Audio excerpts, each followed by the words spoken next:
জান, আর পারছি না, ঢোকাও। কি বলেন ম্যাম? আমি আপনার ছাত্র। উফ জান, ভুলে যাও না, আমি তোমার ম্যাডাম। এখন ঢোকাও প্লিজ। আর আমি পারছি না। আমি পারবো না ম্যাম।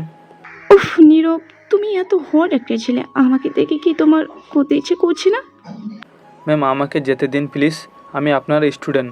এসব করবেন না আমার সাথে। না জান, আজ তোমাকে করতেই হবে। তোমার জন্য এতদিন থেকে ওয়েট করছি। আর পারবো না, এবার আমাকে শান্ত করো। ম্যাম আমি নীরবকে আর কিছু বলতে দিলাম না, চেপে ধরলাম নিজের বুকের সাথে। সে প্রথমে অনেক বাধা দিল, পুরুষ মানুষ তো, শেষে ধরা দিতেই হলো আমার জালে। আমি তার গালে কপালে চুমু দিতে দিতে বললাম, উফ জান, এখনো বলতে হবে আমায়? অনেক শখ না এসব করার। দেখি কত সহ্য করতে পারো। আহ, আসতে প্লিজ। কেন, এতক্ষণ তো খুব লাফাচ্ছিলেন। তাই বলে এত জোরে? এত জোরেই নিতে হবে। আমরা দুজন মিলিত হলাম একে অপরের সাথে। এক পর্যায়ে নীরব ক্লান্ত হয়ে আমার বুকে ঢলে পড়ল। আমি তখন তার কপালে চুমু দিয়ে ঠোঁটের কাছে যেতেই হঠাৎ সে সরে গিয়ে চমকে উঠে বলল, এসব কি বলতেছেন? আমি আপনার ছাত্র, আপনি আমার সাথে এরকম করতে চাইছেন কেন? একদম চুপ নীরব। তুমি কি চাও না ভালো রেজাল্ট করতে? যদি ভালো রেজাল্ট করতে চাও তাহলে আমার সাথে কথা শোনো। আমি ভালো রেজাল্ট করতে চাই, সেই জন্য তো আপনার কাছে প্রাইভেট পড়তে এসেছি। কিন্তু আপনি এরকম করতেছেন কেন? প্লিজ আমাকে ছেড়ে দিন। যা করার তা তো করে নিয়েছি, কালকে থেকে বুঝতে পারবে আমি কি জিনিস। এতদিন অনেক তোমার পিছনে ঘুরেছি, এই কলেজের চাকরি নেওয়া শুধুমাত্র তোমার জন্য। ম্যাম এটা আপনি কি করলেন? আমি আপনার ছাত্র। আপনি আমার সাথে এরকম কিভাবে করতে পারলেন? এমনিতেই বিয়ের আগে এরকম করা ঠিক না, তার মধ্যে আবার আপনি আমার শিক্ষিকা। সেখানে আপনি কিভাবে এরকম একটা কাজ করতে পারলেন? আমি এত কথা বলতে চাই না, তুই এখন এখান থেকে চলে যা। এমনিতেই কালকে বুঝতে পারবি, এখন চলে যা বলছি এখান থেকে। আমার ধমক শুনে নীরব তখন চলে গেল। আমি তখন তার যাওয়ার দিকে তাকিয়ে হাসলাম। এখন পালাবে কোথায় সেটা আমি ভালো করেই দেখব। আমি তার বাসায় বিয়ের প্রস্তাব পাঠিয়েছিলাম, কিন্তু সে না করে দিয়েছে। কলেজের সবচেয়ে সুন্দর ছেলে সে। অনেক আগে থেকেই তাকে পছন্দ করতাম, কিন্তু কোনো মতেই তাকে সেটা বোঝাতে পারছিলাম না। কিন্তু এখন তাকে আমার জালে আটকে ফেলেছি। এখন সে কোথায় পালাবে সেটা আমি দেখব। আমি তখন ভিডিওটা দেখতে শুরু করলাম। আমি আগে থেকেই আমার রুমের মধ্যে ক্যামেরা লাগিয়ে রেখেছিলাম, যাতে এই দৃশ্যটা ধরা পড়ে এবং এটা দিয়ে তাকে ব্ল্যাকমেল করে বিয়ে করতে পারি। সে বাসায় চলে গেল আর আমি হাসতে শুরু করলাম। আমি তখন আমার আব্বু আম্মুকে বললাম, নীরব এবার বিয়েতে রাজি হবে, তারা যেন বিয়ের ব্যবস্থা করেন, সেটা 1 সপ্তাহের মধ্যে। আব্বু আম্মু আমার কথা শুনে আমার দিকে শুধু তাকিয়ে থাকলেন। তারা জানে আমি যেটা বলি সেটা করেই ছাড়ি, তাই তারা কোনো আপত্তি করলেন না, শুধু মাথা নাড়ালেন। পরের দিন সকালে আমি চলে গেলাম নীরবদের বাসায়। সেখানে যাওয়ার পর আমি কলিং বেল বাজাতেই নীরবের আম্মু দরজা খুলে দিয়ে আমাকে দেখে হাসি মুখে বললেন, আরে নীলামা, তুমি এত সকালে আমাদের বাসায়? কোনো দরকার? আন্টি, আপনার সাথে আমার কিছু কথা আছে। আঙ্কেল কোথায়? আমি কি একটু ভিতরে আসতে পারি? আন্টি তখন আমাকে ভিতরে নিয়ে গিয়ে বসালেন। আঙ্কেল দেখলাম পেপার পড়তেছেন। তিনি একজন বিশিষ্ট ব্যবসায়ী। আমি তখন তার সামনে গেলাম, গিয়ে কান্না করতে শুরু করলাম। এটা দেখার পর আঙ্কেল আমার দিকে তাকিয়ে একটু অবাক হয়ে বললেন, কি ব্যাপার মা, তুমি কান্না করতেছো কেন? বলো আমাকে কি হয়েছে? আমি আঙ্কেলকে জড়িয়ে ধরে কান্না করতে শুরু করলাম। এরপর বললাম, আঙ্কেল, কালকে আমার আব্বু আম্মু বাসায় ছিল না। নীরব আমার কাছে পড়তে গিয়েছিল, এরপর আমার সাথে জোর করে বলেই আমি কান্না করতে শুরু করলাম। এটা শোনার পর আঙ্কেল আন্টি দুজনেই পাথর হয়ে গেলেন। তারা হয়তো বিশ্বাসই করতে পারছে না নীরব এরকম কিছু করতে পারবে। আন্টি তখন আমার দিকে তাকিয়ে বললেন, নীলামা, তোমাকে আমি অনেক বিশ্বাস করতাম, কিন্তু তুমি এরকম কথা কিভাবে বলতে পারলে? আমার ছেলেটাকে আমি চিনি, সে কোনো দিন এরকম কোনো কাজ করবে না। তুমি কি বলতে চাইছো? আন্টি, আমি মিথ্যা কথা বলতেছি না। আপনি চাইলে আমি প্রমাণ দেখাতে পারি। আমি কেন নিজের উপরে এত বড় একটা অপবাদ নেব? একটা মেয়ের কাছে চরিত্র কি, সেটা তো আপনি মেয়ে হিসাবে খুব ভালো করেই জানেন। বলেই আমি ভিডিওটার কিছু অংশ সেখানে নীরব লাস্টের দিকে আমার সাথে তাল মেলাতে শুরু করছিল। সেটা আন্টিকে দেখানোর সাথে সাথে তারা চোখ ফিরিয়ে নিল। এরপর আমার দিকে তাকালো।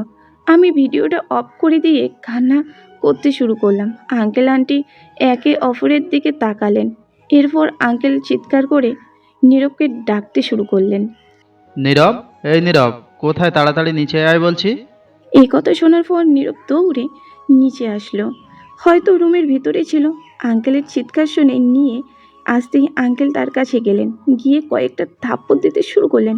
আমি মনে মনে কষ্ট পেলাম, আমার জামাইটা আমার জন্য থাপ্পড় খাচ্ছে। যাক, পরে না হয় সেটা পুষিয়ে দেবো কেস করে। নীরব অবাক হয়ে তার বাবার দিকে তাকিয়ে বলল, আরে আব্বু, তুমি কি পাগল হয়ে গেছো? এভাবে সকাল সকাল আমাকে থাপ্পড় দিচ্ছ কেন? আমার কি অপরাধ? এত বড় একটা কাজ করার পরেও বলছি অপরাধ কি? তুই নীলার সাথে কি করেছিস? আমি তো ভাবতেই পারছি না তুই এরকম কোনো কাজ করতে পারিস। আমার ছেলে হয়ে তুই এরকম কাজ কিভাবে করতে পারলি? নীরব আঙ্কেলের কথা শুনে আমার দিকে তাকালো। সে ভয়ে কাঁদতে শুরু করেছে। সে হয়তো ভাবছে কালকের ঘটনা সব কিছু আমি বলে দিয়েছি। নীরব তখন তার বাবার দিকে তাকিয়ে ভয়ে ভয়ে বলল, আব্বু, বিশ্বাস করো, আমি ম্যামের কাছে পড়তে গেছিলাম। তখন ম্যাম জোর করে। একটা মেয়ের নামে এরকম কথা বলতে লজ্জা করছে না তোর? আমি তোর মা, আমিও একটা মেয়ে। তুই কিভাবে আরেকটা মেয়ের জীবন নষ্ট করলি? আজকেই তোদের বিয়ে দিব আমরা। একটা মেয়ের জীবন নষ্ট করেছিস, তাকে বিয়ে করবি না? এতই যখন তার দেহের প্রতি তোর লোভ, তাহলে সে তো নিজে থেকেই তোকে বিয়ে করার প্রস্তাব দিয়েছিল, কিন্তু সেটা না করলি কেন? আম্মু, কি বলছো? আমি তো কিছুই বুঝতে পারছি না। আমি কি করলাম ম্যামের সাথে? আর তোমরা কি বলতেছো এসব? অভিনয় করার চেষ্টা করবি না আমাদের সামনে। আমরা সবই দেখেছি। নীলা আমাদেরকে সব কিছু দেখিয়েছে। একটা মেয়ের সাথে এরকম করলি? আজ তোর কোনো কথাই শুনবো না। যদি এই বাড়িতে থাকতে চাস, তাহলে নীলাকে আজকেই বিয়ে করতে হবে। আর নীলামা, তুমি তোমার বাবা মাকে বলো আমাদের বাসায় আসতে। আমি মাথা নিচু করে নিলাম। নীরব শুধু নানা করতে শুরু করলো, কিন্তু আঙ্কেল আন্টি জোর করে তাকে বিয়ে করাতে রাজি করালো। আমি আমার বাবা মাকে খবর দিলাম। বিকেলে আমাদের বিয়েটা হয়ে গেল। এখন আমি বাসর ঘরে বসে আছি। একটু পরে আমার জামাই আসবে। তবে একটা বাসর তো অলরেডি আমরা করে ফেলেছি। কিন্তু একটু পরে সে ঘরে ঢুকতেই আমি তার দিকে এগিয়ে গেলাম, গিয়ে তার পায়ে ধরে সালাম করলাম। তখন সে কিছুটা সরে গেল, তারপর আমার দিকে তাকিয়ে বলল, কেন করলেন এমনটা আমার সাথে? আমার সাথে জোর করে এসব করে আবার আব্বু আম্মুকে বলেছেন আমি আপনার সাথে জোর করেছি? এরকম করে আমার জীবনটা কেন নষ্ট করলেন? আমি তখন তার কাছে গেলাম, গিয়ে তার কলার চেপে ধরে আমার কাছে নিয়ে এসে বললাম, তোকে ভালোবাসি। তুই তো এভাবে কোনোদিনও বিয়ে করতে রাজি হতি না, সেই জন্য একটু প্ল্যান করলাম। কিন্তু শেষ পর্যন্ত আমার ইচ্ছে এটাই ছিল যে তোকে বিয়ে করা। দেখুন, আপনি আমার শিক্ষক। হ্যাঁ, আপনি সুন্দরী।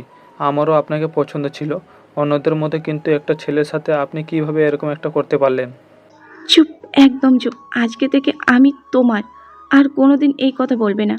আমি তোমার বউ এবং এটাই আমার পরিচয়। প্লিজ আমাকে ক্ষমা করে দাও। আমি তোমাকে সত্যিই ভালোবাসি। না, আমি আপনাকে ক্ষমা করতে পারবো না। আমি আপনাকে ভালোবাসি না। তুমি মিথ্যা কথা বলতেছো। তুমিই আমাকে ভালোবাসো। প্লিজ এরকম করো না নীরব। বলি আমি কান্না করে তার পায়ে পড়লাম। প্লিজ নীরব, আমাকে ক্ষমা করে দাও। আমি তোমাকে ভালোবাসি, সেই জন্য এরকম করেছি। আমি জানতাম এভাবে বললে তুমি বিয়েতে রাজি হবে না, সেই জন্য আমি এই পথটা অবলম্বন করলাম। প্লিজ আমাকে ক্ষমা করে দাও। আমি শুধু তাকিয়ে আছি তার দিকে। এরকম কান্না দেখে নিজেকে দমিয়ে রাখতে পারলাম না। তাকে উঠিয়ে জড়িয়ে ধরে কানে কানে বললাম, আমারও আপনাকে পছন্দ ছিল, কিন্তু বলতে পারিনি। এবার আমি তাকে শক্ত করে জড়িয়ে ধরলাম। তাহলে আমার পিচ্ছি জামাই আরেকবার হয়ে যাক। কি? ওই যে ওইটা। নীরব লজ্জা পেয়ে গেল। এটা দেখে আমি আরও তার কাছে এগিয়ে গেলাম। এরপর যা হলো তা না জানলেও চলবে, কারণ আপনারা অলরেডি আমাদের একবার বাসর দেখে ফেলেছেন। তো আজ এই পর্যন্ত, দেখা হবে পরবর্তী কোনো গল্পেতে। সেই পর্যন্ত সবাই ভালো থাকবেন, সুস্থ থাকবেন।